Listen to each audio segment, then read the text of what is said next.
Hello and welcome to Space Saver, where something a bit different today. We have been given the opportunity to look at something more modern, more new, more boring. So today we are reviewing and looking at 2023 Nissan Juke. When this car was new, it cost £22,000. A little bit above £22,000. I believe this is a centre spec or whatever. So, quick rundown. It comes with a screen, white paint, which is you didn't pay anything for.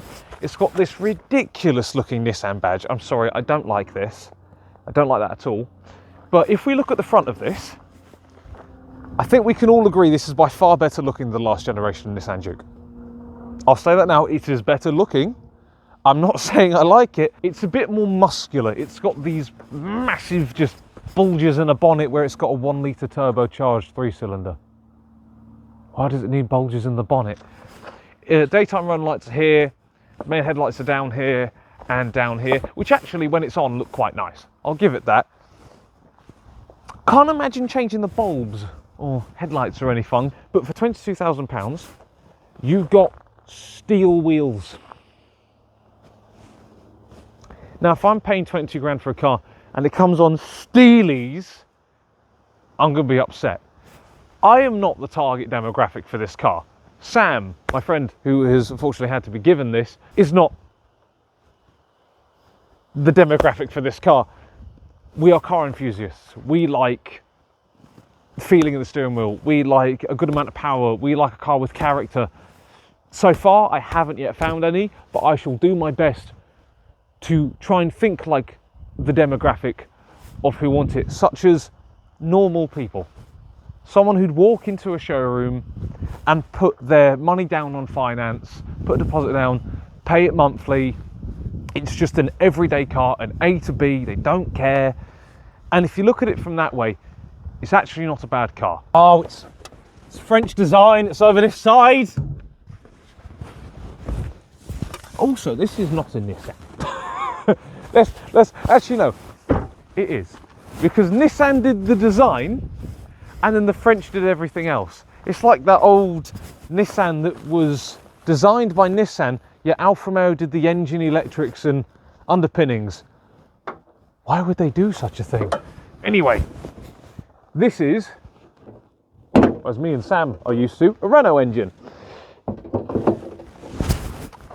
Can't say much about it from what I've experienced in the passenger seat, because I haven't yet driven it, but I will do. I've moved it, but I will drive it. It's just your run-of-the-mill daily engine. It just gets the job done. That's all it needs to do. If you're just using this as a daily driver, you don't need extreme amounts of horsepower or anything like that. So I get why someone would buy it. Does it work? Yes. Is it economical? Yes. Is it cheap to run? Yes. So I get it. I get why someone would buy it, but personally I wouldn't. I'll have to drive it and see what I think, but I'll be honest, my opinion will probably stay the same. It's just a 1 litre turbo. There's nothing special about them anymore. When Ford came out with the EcoBoost, that was a game changer. Absolute game changer. Not anymore. Everyone's got 1 litre turbo somewhere or the other. I'd actually have a VW Up GTI. I would love one of them. But that is a small hatchback. This is an SUV. One thing I will say, it is quite a comfortable car.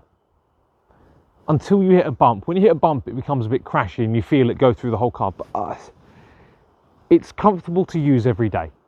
Like I'll say, the biggest surprise to me has been the size of the boot. I thought it'd be quite small, but no, that's actually a nicely sized boot. Like you can actually get in, and there you go.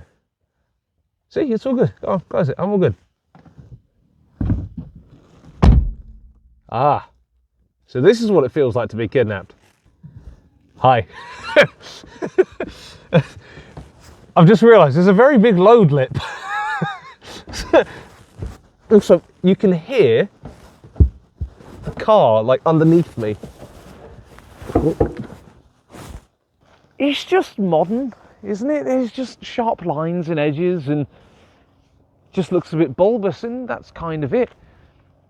One thing I do like is the fact that like the window sort of curves around, but that's just kind of it for me. Ah, there you go, Sam. You push it open. Now, you shouldn't need to do that a lot because allegedly this car can do over 400 miles on a tank. I believe that figure. I believe it can do that. I don't want to do 400 miles in it to test that theory. I don't want to drive it any more than I have to. But one thing that irks me, one massive thing that irks me, cars with that door handle. What happened to just a handle there? Like, how do you do that? Do you do that? Do you shotgun it? Like, what was wrong with just the door handle? Why have we regressed to that? I get it. It makes the design flow and be really nice. But little Timmy ain't going to be able to get in that car, would he? There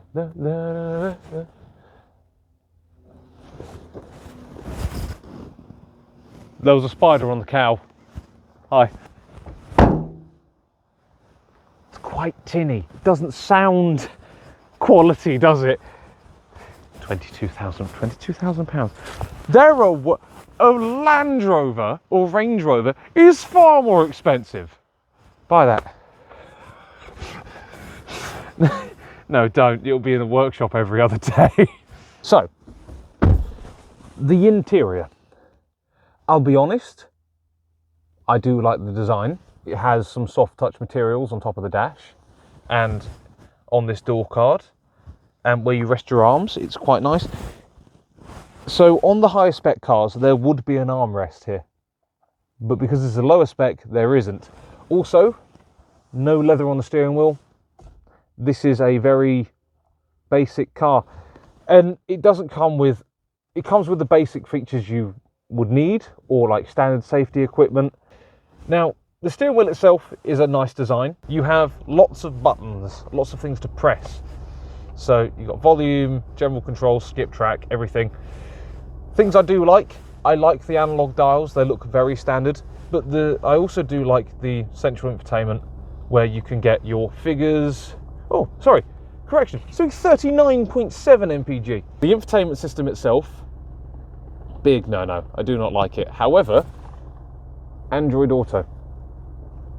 Happily, like having Android Auto instead of this infotainment, well worth it, just plug your phone in. But if you can only use this system, it's not too bad. It's a bit laggy, sluggish and slow, but you get a nice analog looking clock. Nice. Feels a bit PlayStation-y, Gran Turismo-esque, but that's all right. The steering, as I'm stationary, isn't nice at all. There is no feeling. It's very electric, but I don't like that steering whatsoever. However, the seat is, for the most part, comfortable, but I wouldn't want to be in it for a long time. You sit quite high in this, and the car feels a lot bigger than it actually is, so it has this nice bigness to it. That's what I do like. It has this nice expressiveness. I like the Android Auto. I like how easy it is to just get in, start and go. It's just simple motoring. One good thing, the doors open very nice and wide, which is what you want in a family car, and it is very easy to get in and out of the back. There are no charging things in the back of the vehicle, so children will be upset. Now, headroom in the back for me, I think 6 foot, and I am at the roof. So, adults are not the most comfortable, but I wouldn't mind being in here for an hour. I doubt you can fit more than 2 adults in here. My shoulder's already creeping into this middle seat. I'm putting that down because that annoys me. Careful, that's nice. The seats are quite imposing actually when you sit behind them. They're just a big shouldered mass. Overall, when you put it all together, do you know what? After we've spoken about it so far in the video, I understand why people would buy this. These aren't bad, but perhaps my mind will change when we take it down the road. And there erupts the these seat belts.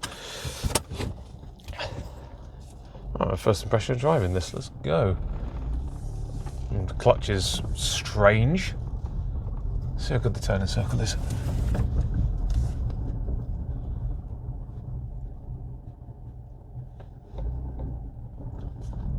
And it did it.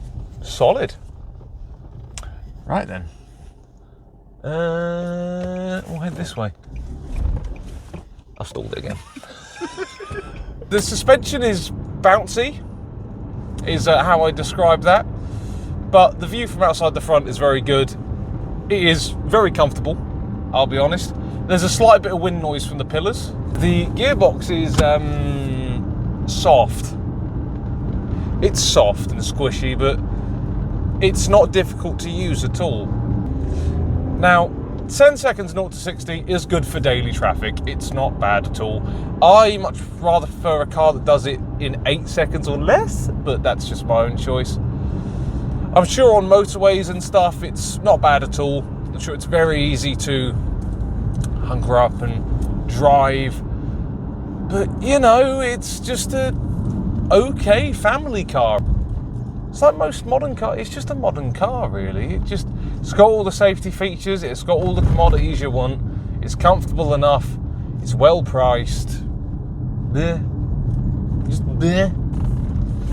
The things I don't like, how light the steering is. I have no feeling as to what the car's actually doing. It's kind of just existing in its own world. But a lot of people aren't concerned with that at all. The 3-cylinder engine it does its job. It's doing its job, and it's doing it well enough. You know, I actually have a nice view out the back from the screen there. The mirrors are, as I said before, nice and big. Whether anyone uses them is another matter. We'll take this into some decent corner. I do not trust this in the corners. I just can't gauge where the car is. I'm adding a load of little tweaks to the steering because I don't know what it's doing.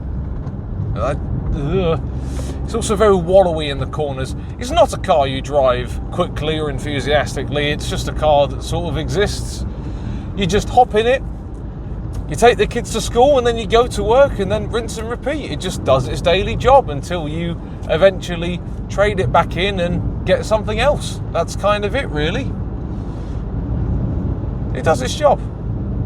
And it does its job well. I always turn the headlights on then. Cow! No! We've had an incident. What was his name? He's not got a name. What? He's not got a name. Oh. Why has he not got a name, Sam? It's just Cow. He's just Cow. Visibility, I'd say, is okay apart from that rear corner where Sam's at.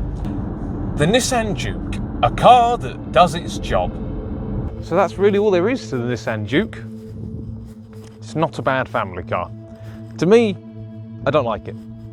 It's missing something. But if I had to have one, I'd have one, I suppose. If you're looking for a good family car for the modern era, it's not bad at all. Big boot, easy to open doors, comfortable enough, got enough trim on it, spec, everything. Easy to run, can't really complain. But this Nissan honestly suits where we are, which is a brand new, well, a newly built industrial estate. Because the only people that are really going to be looking for housing in these sorts of places are families, people who need a roof over their head. And the people that are going to be buying a Nissan Juke are going to be people who need a family car. Thank you very much for watching. It's been an absolute pleasure, and until next time, goodbye. I'm not doing another Nissan Juke in my life.